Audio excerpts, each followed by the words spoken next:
이 세상에 살아가는 수많은 사람 가운데 완벽한 행복을 소유한 사람은 없는 것 같습니다. 누구에게나 항상 부족한 부분이 몇 가지가 있는 것을 봅니다. 사람들은 그래서 다 소원을 합니다. 내 생애에 이것만 성취가 되면, 이것만 이루어지면 내가 남은 소원이 없겠다. 이것만 있으면. 근데 그 하나가 문제가 되는 것을 볼 수가 있습니다.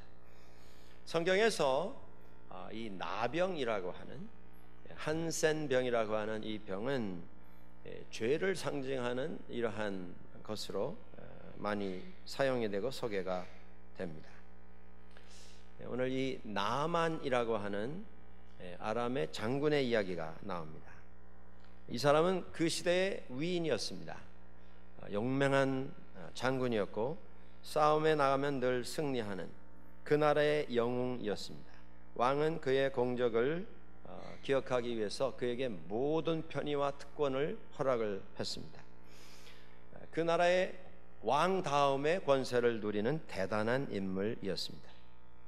그런데 그가 나병 환자였습니다. 한센병 환자였습니다. 그가 다 가지고 있는데 더 이상 바랄 것이 없는 이런 상황에 서 있는데 한 가지가 부족했는데 그 부족한 한 가지가 그의 삶을 완전히 산산조각내는 이런 조건이 되었다라고 하는 것입니다. 우리 인간의 문제는 근본 죄의 문제입니다. 이 근본의 문제인 죄의 문제에 대해서 세상의 위인들이 이렇다 할 만한 대책, 해결책, 해답을 제시를 했습니다마는 그 모든 제시된 해결책이 죄 앞에서는 아무 소용이 없게 된 것을 보게 됩니다. 오늘 나만의 이야기에서 우리는 그것을 다시 한번 확인해 보게 됩니다. 나만이 자기 자신의 문제를 해결하기 위해서 그가 동원하지 않은 일이 무엇이 있겠습니까? 거의 왕과 동일한 고난을 가지고 있는 사람으로서 그가 그 나라에 있는 모든 인물, 학자, 기술자, 의사, 약 전문가, 치료 방법을 가지고 있는 사람들 다 동원을 하고 수소문을 해서 할 수 있는 모든 것을 다 동원을 했습니다만은 그들이 할 수 있는 일은 없었습니다. 마찬가지로 인간의 죄라고 하는 것이 딱 이런 것입니다.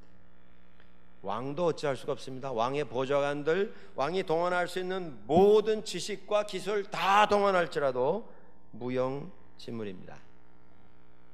인간의 역사는 인간이라고 하는 존재들이 죄에서부터 멀어지기 위한 몸부림으로 가득 채워져 있습니다. 여러분들 어느 문명이나 자세히 들여다보시면 그래도 조금 더 사람답게 살기 위한 노력으로 채워져 있는 것을 봅니다.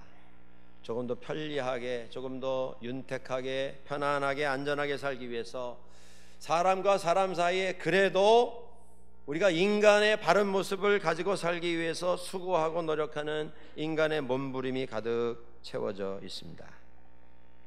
근데 그 결과는 무엇이냐 하면 결국 실패입니다. 결론이 무엇입니까? 인간은 죄에 대해서 할 수 있는 일이 없다고 하는 것입니다. 나만이 가지고 있었던 이 나병이라고 하는, 한센병이라고 하는 문제가 그런 문제였습니다. 방법이 있기는 있었습니다. 그런데 사람들은 그 방법에 대해서 관심을 가지지를 않았습니다. 다른 방법 다 찾았는데 해결책이 마련이 되어 있고 제공이 되어 있는데 그 해결책만 빼놓고는 다 시도를 해봤습니다. 이제 막다른 골목까지 다다르게 된 것입니다. 그런데 그때에 나아만 장군의 집에서 이스라엘의 포로로 잡혀왔던 이스라엘 소녀 하나가, 작은 여자아이 하나가 나아만 장군의 부인에게 이렇게 고합니다. 마님, 우리 주인님께서 사마리아에 있는 선지자 앞에 가시면 참 좋겠습니다. 왜냐하면 그 선지자께서 우리 주인님의 그 나병을 고칠 수 있기 때문입니다. 이 작은 어린아이가 포로 잡혀온 부모에게서 생이별을 하고 고생 끝에 목숨 부지하여서 겨우 살아남은 이 아이가 주인 마님에게 고하는 간절한 이야기입니다. 이런 이야기는 사실은 높은 위에서부터 내려올 때에 어떤 권위가 있게 됩니다. 우리는 다 위를 바라보고 살지 않습니까? 내 자신의 수준보다는 조금 더 나은 삶을 목표로 하여서 그걸 바라보면서 우리가 노력하며 살지 않습니까? 그리고 위로부터 어떤 조언이 내려올 때, 내 인생에 도움이 되는 말들이 내려오게 될 때 우리는 그것에 귀를 기울입니다. 나만에게 있어서 무슨 의학 전문가가 한 얘기가 아닙니다. 임금이 해준 이야기도 아닙니다. 그 나라의 무슨 다른 권위자가 그에게 한 얘기가 아닙니다. 아무도 귀 기울이지 아니하는 미천한 몸종, 그것도 나이가 어린 여자아이가 고한 말입니다. 그런데 그것이 해결책이었습니다. 하나님의 역사는 항상 이런 것입니다. 하나님의 역사는 우리가 생각하는 무슨 순서, 우리가 생각하는 계급, 우리가 생각하는 직분, 우리가 생각하는 어떤 전통, 문화, 예의, 이것을 다 초월해서 하나님이 진행하시는 그 역사는 항상 역전의 역사가 되는 것을 여기에서도 볼 수가 있습니다. 이 작은 어린아이가 나만에게 있어서 인생 최대의 문제의 해결책을 알고 있었습니다. 나만 자신뿐이었겠습니까? 그의 부인은 또 얼마나 애가 타서 이 나라에 둘도 없는 존재인데 지금 몸이 썩어 들어가는 나병에 걸려 있습니다. 얼마나 마음이 안타까웠겠습니까? 왕은 또 어떻습니까? 나만을 아는 모든 사람들이 그렇게 안타까움을 가지고 치료책을 찾기 위해서 만방으로 노력을 했는데 치료책이 있는데 그것을 간과하면서 그냥 지나쳐 버렸습니다. 그런데 그 작은 여자아이가 나아만에게 해결책을 제안을 한 것입니다. 우리 믿는 사람들이 이 일을 보면서 믿는 사람들의 이 시대의 책임이 무엇인가 라고 하는 것을 다시 한번 생각하게 됩니다. 우리에게 주어진 인생의 유일한 해결책, 내가 만든 것이 아닙니다. 내가 발견한 것이 아닙니다. 나에게 주어진 것입니다. 빛이신 예수 그리스도, 예수 그리스도를 대신할 수는 없으나 우리 자신이 빛이 되어서 내가 세상을 환하게 밝히는 이런 역할은 할 수 없을지라도 내게 허락해 주신 빛을 전달하는, 내게 비추어진 예수 그리스도의 구원의 빛을 세상을 향해서 반사해 보여주는 이런 역할은 우리가 감당할 수 있어야 합니다. 그게 이 작은 여종에게서 보는 교훈입니다. 그런데 그 빛이 우리를 통해서 세상에 비춰지게 될 때 사람들은 그 빛을 환영하지 않는 것을 보게 됩니다. 나만도 그랬습니다. 왜냐하면 우리 인간 본성 속에는 우리의 구원이 되시는 예수 그리스도께서 우리에게 전해주신 복음에 대해서 거부하는 마음을 우리 본성 속에 가지고 있기 때문입니다. 나만이 그랬습니다. 그가 자기 인생을 바꿀 만한 이 해결책을 받고 엘리야의 제자인 엘리사를 찾아갔습니다. 근데 찾아가서도 거기에서 망설였습니다. 가던 길을 돌이켜서 화를 내고 집으로 돌아가는 이런 선택을 하게 된 것을 봅니다. 왜 이런 일이 일어나는 것입니까? 복음에는 항상 나라고 하는 한 개인의 자존심을 다 꺾어버리는 이러한 소식이 복음 안에 포함이 되어 있기 때문에 우리 사람은 복음을 처음 들을 때 그렇게 반갑게 맞아들일 수가 없게 되어 있습니다. 오늘 본문에 보시면 엘리사가 사람을 보내서 몸종을 보낸 것입니다. 지금 그 시대의 검을 나만이 자신을 찾아왔는데 나가서 맞아들이지를 않고 아이 하나를 내보내서 소식을 전합니다. 가로되 10절입니다. 너는 가서 요단강에 몸을 7번 씻으라. 내 살이 여전하여 깨끗해지리라. 지금 나아만은 대단한 권위를 가지고 시골을 찾아온 것입니다. 자그마한 나라, 그나마 반쪽이 나가지고 좀 휘청휘청하는 그 나라, 거길 와서 왕궁에 갔더니 왕이 펑펑 웁니다. 내가 당신을 고칠 실력이 없는데 괜히 나한테 이런 시비를 걸어가지고 전쟁을 일으키는 거 아니냐, 속이 상해서. 그런데 그 말을 엘리사가 듣고 그 사람을 나에게 보내시오, 이렇게 초청을 합니다. 그래서 시골 이스라엘을 찾아왔다가 수도에 갔다가 거기서 다시 엘리사가 있는 산골짜기를 찾아온 것입니다. 오면서 아마 좀 불만도 있었을 것입니다. 그런데 와서 보니 사람도 나와서 만나보지도 않고 얼굴도 내밀지 않고 애 하나 보내가지고 던지는 말이 저 요단강에 가서 7번 목욕하랍니다, 그겁니다. 그래서 나아만이 반응을 합니다. 11절에 보시면 나아만이 노하여 분노했습니다. 화가 난 것입니다. 발길을 돌렸습니다. 돌아가며 이르되 내 생각에는 그가 내게로 나와서, 적어도 엘리사가 나에게 나와서 정중하게 오느라 수고가 많으셨습니다. 뭐 다른 거 몰라도 예의는 그래도 차려야 될 거 아니냐, 격식은 차려야 될 게 아니냐, 그게 상식이 아니냐. 먼 나라에서 많은 부하를 끌고 많은 선물을 마차에다 잔뜩 실어가지고 여기까지 고생하면서 왔는데 사람 나와보지도 않고 가라는 게 말이 되냐. 정중히 나를 맞이하고 그의 하나님 여호와의 이름을 부르면서 소리를 내서 하늘을 향해서 간절히 부르짖으며 그의 손을 내 환부에 얹어서 흔들면서 좀 정성을 보이면서 노력을 보이면서 고쳐줘야 하는 거 아니냐. 그러면서 12절에 또 말합니다. 우리나라 다메섹입니다. 지금의 시리아입니다. 그 나라는 그 시대의 그 지역의 맹주 가운데 하나였습니다. 아주 강국이었습니다. 대국이었습니다. 오랜 역사를 가지고 있는 대단한 규모의 나라였습니다. 그 나라에 강이 없어서 여기까지 왔냐?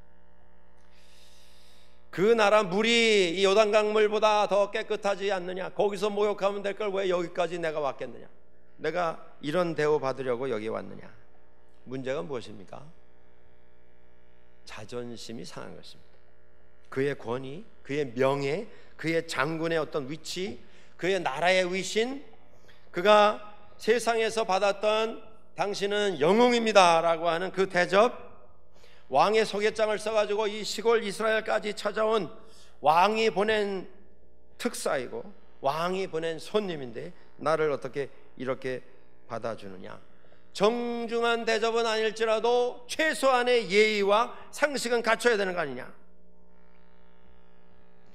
엘리사가 그걸 몰랐을까요?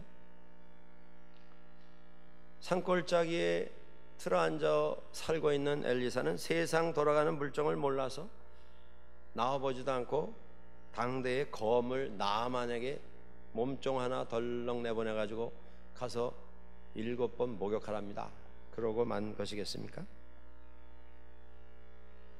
왜 이런 일을 엘리사가 지금 자행을 하고 있는가? 엘리사는 뭔가 의도한 게 있습니다.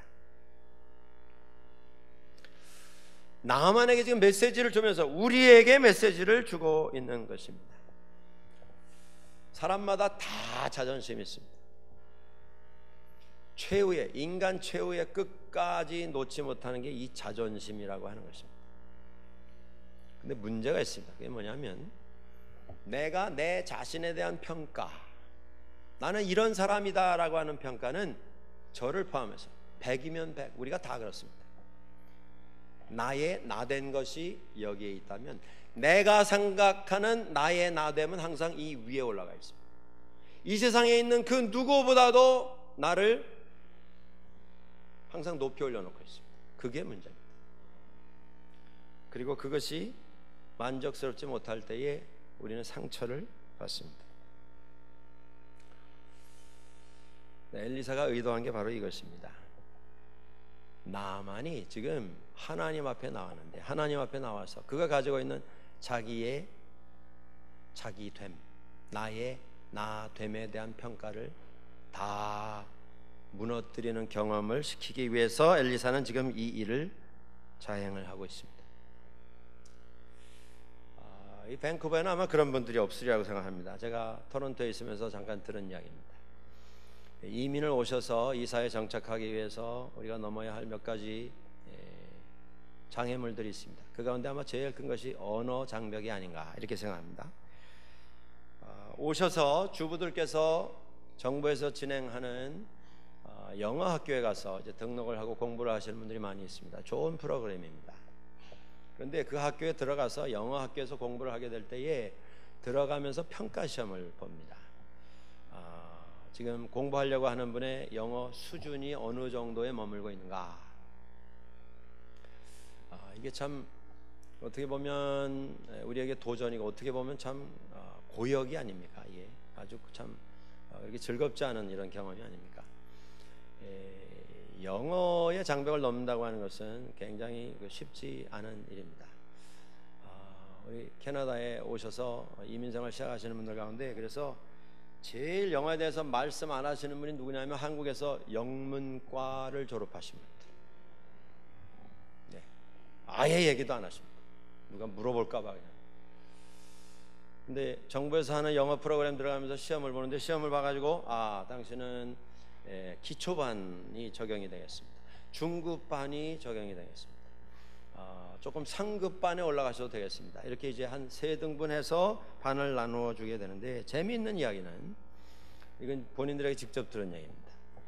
이 상급반에 이렇게 들어가신 분들이 공부를 하시는데 도시락도 싸가지고 가시고 뭐 커피 브레이크도 있고 이런데 그 쉬는 시간에 이 고급 영어반에 들어가서 공부하시는 분들은요 기초반에 있는 분들과 같은 자리에 앉지를 않는답니다. 휴식 시간에 커피 시간에도 자기들끼리 모여서 우리는 고급반, 네? 점심 시간에도 절대 섞이지 않는데요. 초급반 사람, 우리는 고급반, 밥도 고급반이 먹는 겁니다. 이게 뭡니까? 이게 우리의 자존심입니다.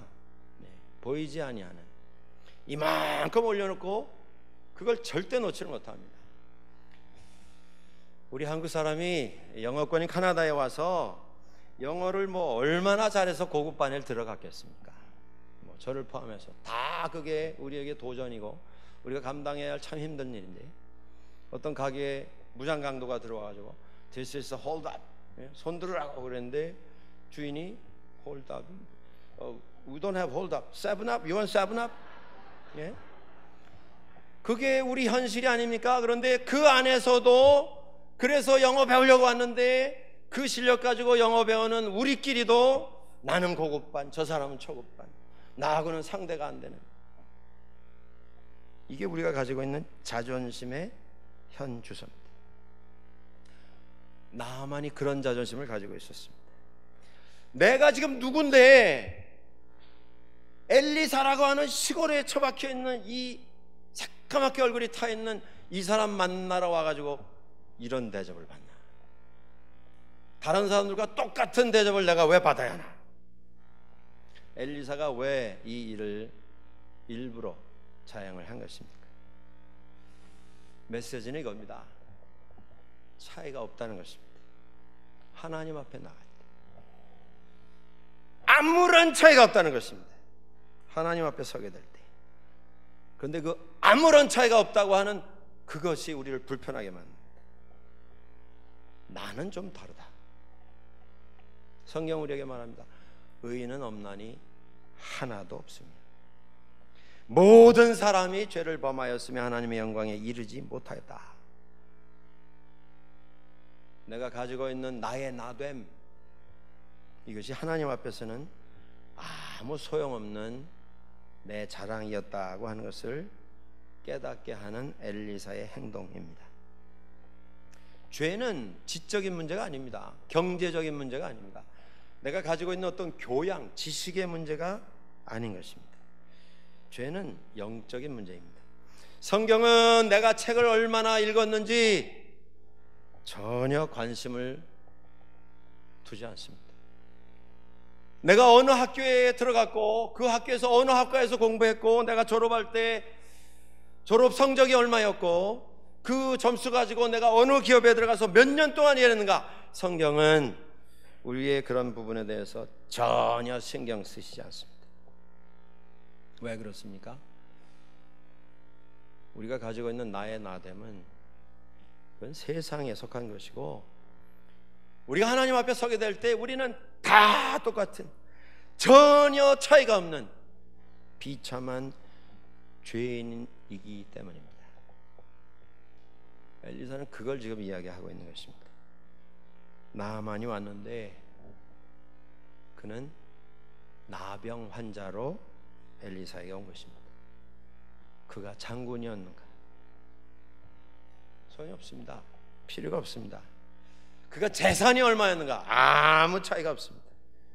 다만 구원을 필요로 하는 무너진 인간, 그것이 나아만의 모습이었습니다. 그걸 가르쳐 주고 있습니다. 이것이 복음의 시작입니다. 우리는 복음 앞에 서게 되면서 불편합니다. 나는 좀 다른데, 이걸 좀 사람이 알고 있는가? 지금 이 사람이 알고 나를 대하고 있는가? 그것이 먼저 무너지면서 복음은 시작되는 것을 보게 됩니다. 나아만이 그 앞에 나와서 걸림돌을 또 하나 경험한 게 있습니다. 그게 뭐냐면, 여러분들 오늘 본문 우리가 같이 보셨는데, 그가 10절에서 아까 우리가 찾아본 10절 11절에서 그렇게 말합니다. 내 생각에는, 그렇게 말합니다. 내 생각에는 저가 내게로 나와 서서, 내 생각에는. 나아만이 자기 병을 치료하기 위해서 해보지 않은 것이 무엇이 있었겠습니까? 그가 동원하지 않은 방법이 무엇이 있었겠습니까? 할 수 있는 것 다 해봤습니다. 하다 막다른 골목까지 가서 이스라엘까지 지금 종의 말을 듣고 찾아온 가련한 신세가 아닙니까? 그런데 놀랍게도 다 해보고 결론이 실패인데, 그럼에도 불구하고 나아만은 자기 상황에 대한 해결책을 자기가 제시하고 있습니다. 이게 우리들의 모습입니다. 복음 앞에선 우리들의 모습. 내 생각에는 저 사람이 나와야 이게 방법이다. 저 사람이 나와서 나를 맞아 주어야 방법이다. 저 사람이 나와서 여호와의 이름을 부르면서 손을 얹어서 내 상처 위에서 흔들어야 내 병이 날 수 있다. 해결책을 자기가 지금 제안을 하고 있습니다. 이게 우리의 모습입니다, 여러분들. 우리가 내 자신을 위해서 할 수 있는 일은 아무것도 없습니다. 하나님 앞에 나아갈 때 더욱더 그렇습니다. 그런데 하나님 앞에 나아가면서 우리는 여전히 하나님, 내 생각에는 방법을 내가 가지고 있습니다. 우리의 고민이 무엇입니까? 우리의 문제가 무엇입니까? 우리는 모든 문제에 대한 방법을 이미 가지고 있습니다. 그래서 문제가 해결되지 않습니다. 가정에서도, 인간관계 속에서도, 교회 생활에도 이미 방법을 내가 가지고 있습니다. 다 해봤는데 인생 살아오면서 우리가 발견한 게 뭡니까? 내 힘으로 되지 않습니다. 나의 나된 것이 주님의 은혜입니다. 이게 고백이 아닙니까? 그런데 그 고백해놓고는 막다른 골목에 서서도 내 생각에는 하고 외칩니다. 나아만뿐이 아닙니다. 나아만을 보낸 아람 임금도 그랬습니다. 그가 사랑하는 부하 나아만을 보내면서 내가 이스라엘 왕에게 편지를 쓰리라. 그게 방법입니다. 내가 추천하고 내가 요청하면 될 것이다. 떠날 때에 은 10달란트, 금 6,000개, 그 당시에 가장 화려한 의복 10벌을 준비해서 마차에 수레에 실어서 부하들을 딸려서 그러고 보냈습니다. 그게 왕이 가질 수 있는 방법이었습니다. 나중에 병이 난 다음에 나아만이 엘리사에게 돌아와서 간절히 구합니다. 제가 은혜를 입었습니다. 하나님만이 참 하나님이신 것을 내가 알았습니다. 내가 감사의 표시로 가지고 온 이 예물을 당신에게 드리고 싶습니다. 이것을 받아주십시오. 엘리사가 하나도 받지 않았습니다. 손도 대지 아니하고 예물을 다 돌려보냈습니다. 나만은 이해가 되지 않았습니다. 내가 다른 것 아니고 내 자신 과시하려고 하는 게 아니고 정말 감사해서 드리려고 하는데 왜 받지 아니하는가? 엘리사가 의도한 게 무엇입니까? 세상 살면서 나아만에게는 그렇게 하는 게 방법입니다. 은혜를 입었으니 은혜를 갚는 게 방법이고 상식이고 기준입니다. 그런데 엘리사가 지금 나아만에게 하는 건 무슨 이야기입니까? 그 방법이 틀렸다는 겁니다. 내 방법이 아니고 하나님 앞에 겸손한 마음으로 엎드려야 하는데, 나는 이제까지 이렇게 살아왔고 나는 이제까지 이렇게 일을 처리했다라고 하는 그 방법으로 모든 걸 진행하려고 하는 것, 그것부터 내려놓으라고 하는 것입니다. 왕도 했고 이스라엘 왕도 이 문제 때문에 고민을 했고 나만 자신은 뭐 수도 없이 많은 시도를 했습니다. 그런데 해결되지 않았습니다. 그런데 해결되지 못한 상황 속에서도 나아만은 여전히 자기 나름대로의 방법을 가지고 있습니다. 엘리사는 그걸 무너뜨리는 일을 하고 있는 것입니다. 그게 무너지지 않으면 나병은 해결되지가 않습니다. 이 사순절에 우리가 십자가를 보면서 기억해야 할 것이 이것입니다. 내가 가지고 있는 내 생각에 내 자신을 부인하고, 주님께서 말씀하십니다. 십자가를 지고 그리고 나를 쫓아라. 우리가 가지고 있는 그 방법이 오해라고 하는 것. 지금 막다른 골목까지 다가온 나에게 주님께서 길을 열어주실 때 그 자리에서도 내 생각에는 그걸 내려놓을 때에 십자가 앞에 나아갈 수 있다고 하는 거예요. 이걸 말씀하십니다. 또 하나 나아만에게 걸림돌이 있었습니다. 그게 뭐냐 하면, 얘기를 들었는데 그 얘기가 요단강에 가서 7번 씻으십시오 라고 하는 이야기였습니다. 여러분들, 나아만이 해보지 않은 일이 무엇이 있었겠습니까?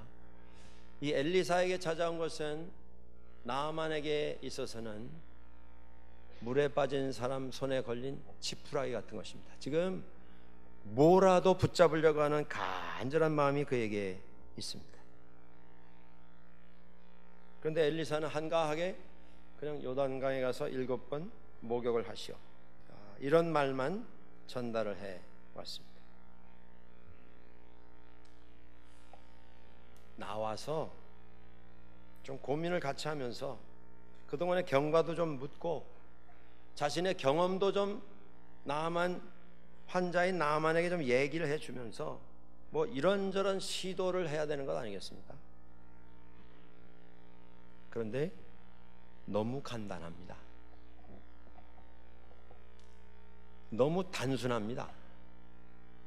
이게 해결책인가? 라고 할 정도, 의심이 갈 정도로 단순합니다. 이 엘리사의 행동에는 사순절을 지나가는 우리들에게 던지시는 하나님의 메시지가 있습니다. 그게 뭐냐면 십자가입니다. 십자가. 우리가 예수 믿으면서 우리 나름대로 갖추어 놓은 여러 가지 단계와 체계가 있습니다. 예수 믿으려면 성경은 어떻게 읽어야 하고, 기도는 몇 분 이상 해야 하고, 교회는 일주일에 몇 번을 가야 하고, 헌금 생활은 11조에 입각해서 이렇게 저렇게 반드시 지켜서 행해야 하고, 기도회는 내가 개인 기도를 몇 분을 해야 하고, 어떤 봉사는 내가 반드시 감당해야 하고. 이게 잘못됐다는 얘기가 아닙니다. 그런데 순서가 잘못됐습니다. 그렇게 함으로 내가 하나님을 만족시킬 수 있다라고 생각한다면 그건 오해입니다. 그건 잘못된 것입니다. 복음은 너무 간단합니다. 그냥 요단강에 가서 7번 몸을 씻으시오. 주님께서는 말씀하셨습니다. 나를 믿는 자는 누구든지 나의 이름으로 기도하는 자는 하나님께서 응답하시겠고, 나의 이름을 부르는 자는 구원을 얻으리라. 이게 다인가? 그것도 해야 되겠지만 이것도 해야 되는 건 아닌가, 그런 유혹이 우리에게 찾아올 수 있습니다. 그렇게 그냥 예수만 믿으면 다라고 하는 것, 그거 터무니없는 얘기 아닙니까? 예배도 참석하고 나은 삶을 살기로 결단하고 선교사에게 헌신도 하고 물질도 드리고 교육도 받고 책도 읽고 다 해야지 그렇게 간단하게 예수 믿는 게 그게 어떻게 가능하겠습니까? 우리가 물을 수 있습니다. 그것은 복음을 받고 구원받은 자의 삶의 열매이지 구원의 조건은 될 수가 없습니다. 우리는 주님 앞에 나아가서 주님께서 해주신 말씀을 믿습니다. 예수 그리스도께서 내게 믿으라 하신 모든 것을 다 믿습니다. 예수 그리스도는 하나님의 아들이시며 우리에게 오셔서 우리와 함께 사셨을 뿐만 아니라 나의 죄의 값을 치르시기 위하여서 십자가에서 죽으셨을 뿐만 아니라 사흘 만에 부활하셔서 죽음의 권세를 깨뜨리시고 부활의 첫 열매가 되심으로 그를 믿는 자마다 영생을 얻게 해주신 나의 구주가 되십니다. 복음은 이게 다입니다. 그 외에 그 어떤 것도 있지 않습니다. 고린도전서 1장 23절에 사도 바울은 이런 말을 합니다. 십자가에 못 박힌 그리스도를 우리가 전하나 이것이 유대인에게는 꺼리끼는 것이요 이방인에게는 미련한 것이 되었다. 세상 사람들은 예수 믿는 게 그렇게 간단하고 구원 얻는 게 그렇게 간단하면 그게 무슨 복음인가 그렇게 주장을 합니다. 그리고 그걸 들으면서 우리의 마음에도 유혹이 생깁니다. 그러면 그렇지 믿기도 하고 이것도 해야 구원받는 것 아닌가. 그래서 이런저런 사설에 휘말리게 되고 이런저런 잘못된 가르침에 귀를 기울이게 되는 때도 있습니다. 그러나 성경은 우리에게 분명히 말씀하십니다. 이 세상에 우리가 구원 얻을 수 있는 길은 다른 길은 없습니다. 불교나 유교나 유대교나 이슬람교나 다 소용이 없습니다. 다른 길은 없습니다. 이미 세상 역사 속에서 모든 문명들이 이것으로 저것으로 다 시도를 해보고 노력을 해봤습니다만 죄의 문제에 대한 해결의 시도는 하나같이 실패로 돌아갔습니다. 사도행전 4장 12절에 말씀합니다. 천하 인간의 구원을 얻을 만한 다른 이름을 우리에게 주신 일이 없음이니라. 이 닦아둔 것 외에 능히 다른 터를 닦아둘 자가 없으니 이 터는 곧 예수 그리스도라. 사도 바울은 고린도전서 2장 2절에서 또 이렇게 말합니다. 내가 너희 중에 예수 그리스도와 그의 십자가에 못 박히신 것 외에는 아무것도 알지 아니하기로 작정하였노라. 바로 이것입니다. 복음 앞에 우리는 이렇게 저렇게 거부감을 가지게 됩니다. 그런데 그것이 무너질 때에 우리는 복음 안에 들어갈 수가 있습니다. 나만이 평생 소원하던 일에 해답을 얻는 자리에 왔습니다. 근데 그 자리에서도 그는 돌아섰습니다. 우리가 가지고 있는 편견의 문제가 이렇게 심각합니다. 우리가 가지고 있는 내 자신에 대한 자만심, 자존심의 문제가 이렇게 심각합니다. 인생에 있어서 제일 중요한 문제가 해결되려고 하는 찰나인데도 거기서 분노하며 사람을 돌이키게 합니다.